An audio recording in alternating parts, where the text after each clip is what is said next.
അങ്ങനെ ഞങ്ങളിതാ വീണ്ടും നമ്മുടെ ഹൈലൈറ്റ് മോളിലേക്ക് വന്നിട്ടുണ്ടായിരുന്നു. അപ്പം നമ്മൾ ആദ്യം ഒരു ലുലു ഡെയിലിയിലാണ് ലുലു ഹൈപ്പർ മാർക്കറ്റിലേക്ക് പോയി. അപ്പം നമ്മളിത് ഈ ഒരു ഷോപ്പിൽ പോയിട്ടുണ്ടായിരുന്നു. അപ്പോൾ അങ്ങോട്ട് പോകുമ്പോൾ ഞാൻ പോകണ്ട, നമുക്ക് ലാസ്റ്റ് പോകുന്നു പറഞ്ഞു. അതുപോലെ വേറൊരു ഷോപ്പിൽ പോയിട്ടുണ്ടായിരുന്നു. ഒരു ബ്ലഷിന് ചോദിച്ചപ്പോൾ 3000 ആണ് പറഞ്ഞത്. 800 സ്റ്റാർട്ട് ചെയ്യുന്നു പറഞ്ഞു. ഞാൻ ഞെട്ടിയത് കേട്ടതും. അങ്ങനെ ഞങ്ങൾ നേരെ രണ്ട് സ്ട്രോബെറി എടുത്ത് പിന്നെ ഈ ടൊമാറ്റോ ഒക്കെ നോക്കിയിട്ടുണ്ടായിരുന്നു. നല്ല രസമുണ്ടായിരുന്നു ഈ ടൊമാറ്റോ, കുഞ്ഞു ടൊമാറ്റോ കാണാൻ. ഞാൻ ഇതുവരെ ഇങ്ങനത്തെ കണ്ടിട്ടുണ്ടായിരുന്നില്ല. പിന്നെ നേരെ കുട്ടികൾക്ക് പപ്സ് വേണമെന്ന് പറഞ്ഞ് 2 പപ്സും എടുത്തിട്ടുണ്ടായിരുന്നു. കണ്ടില്ലേ, ഇതൊക്കെ അടിപൊളിയായിട്ടുണ്ട്. പക്ഷേ കുട്ടികൾക്ക് ഇത് വാങ്ങിച്ചു കൊടുത്ത് ഇവരൊന്നും കഴിക്കില്ല.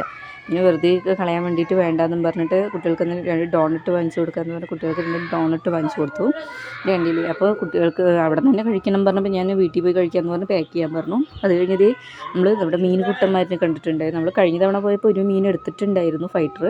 അപ്പോൾ കഴിഞ്ഞ തവണത്തെ അത് അവിടെ ഇരിക്കുന്നത്. അപ്പോൾ മോളൊന്നും കൂടെ വേണം പറഞ്ഞപ്പോൾ ഞാൻ വേണ്ട പറഞ്ഞു. പക്ഷേ നല്ല രസമുണ്ടായിരുന്നു കാണാൻ. അതിൽ റെഡ്, ബ്ലാക്ക്, ബ്ലൂ അടിപൊളി കളറ്, നല്ല രസമുണ്ട് കാണാൻ. പക്ഷേ ഇത് എനിക്കിഷ്ടം ഗപ്പീസാണ് എനിക്കിഷ്ടം. അപ്പം ഞങ്ങൾ എടുത്തില്ല. പിന്നെ അങ്ങനെ ഇക്കാക്ക് പത്തിരി വേണം പറഞ്ഞ് 2 പത്തിരി എടുത്തിട്ടുണ്ട്. നമുക്ക് വീട്ടിൽ പോയിട്ട് കഴിക്കാമെന്ന് പറഞ്ഞ് 2 പത്തിരി എടുത്തു. പിന്നെ ഇത് കണ്ടിട്ടുണ്ടായിരുന്നു.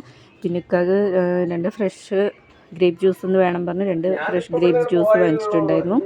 അത് കഴിഞ്ഞ് ഈ ഫ്രൂട്ട്സൊക്കെ കണ്ടിട്ടുണ്ടായിരുന്നു. പക്ഷേ ഇതൊന്നും നമ്മൾ എടുത്തിട്ടുണ്ടായിരുന്നില്ല, ജസ്റ്റ് കാണുമെന്ന് മാത്രം ചെയ്തിട്ടുണ്ട്. പിന്നെ ഈ ഒരുപാട് സ്നാക്സുകളുണ്ട്. പക്ഷേ ഇതൊന്നും കുട്ടികൾ കഴിക്കില്ല, അവരൊന്നും വേണ്ടാന്ന് പറഞ്ഞു. അപ്പോഴാണ് ഞാൻ തേൻ മിഠായി കണ്ടിട്ടുണ്ടായിരുന്നു. നല്ല രസമുണ്ടായിരുന്നു. പക്ഷേ ഞാൻ ഇത്തവണ ഒന്നും എടുത്തില്ല. ഇവിടുത്തെ പിന്നെ നല്ല ഫ്രഷും നല്ല അടിപൊളി ടേസ്റ്റും ആയിരിക്കുമല്ലോ. ജസ്റ്റ് കണ്ടത് മാത്രമേ നമ്മൾ വാങ്ങിച്ചില്ല.